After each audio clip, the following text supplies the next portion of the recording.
Ang pag-ibig nina Ken Yaman at Demet Özdemir ay naidokumento. Sina Demet Özdemir at Ken Yaman, ang nangungunang aktor ng seryeng Early Bird, na sinasabing magkasintahan, ay nakitang magkasama noong nakaraang gabi.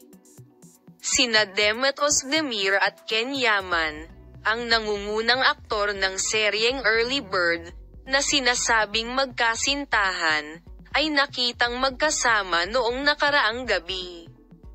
Sina Demet Özdemir at Ken Yaman, na nakita sa isang restaurant kagabi, ay pumunta sa lugar na tinatawag na Cocker kasama ang isang kasintahang nagngangalang Cihan Erkan sa bandang gabi habang sina Demet Özdemir at Ken Yaman ay nakakuha ng atensyon sa kanilang palakaibigang saloobin. Si Ken Yaman ay nakita pagkuha ng gunting mula sa pisngi ni Özdemir sa isang punto.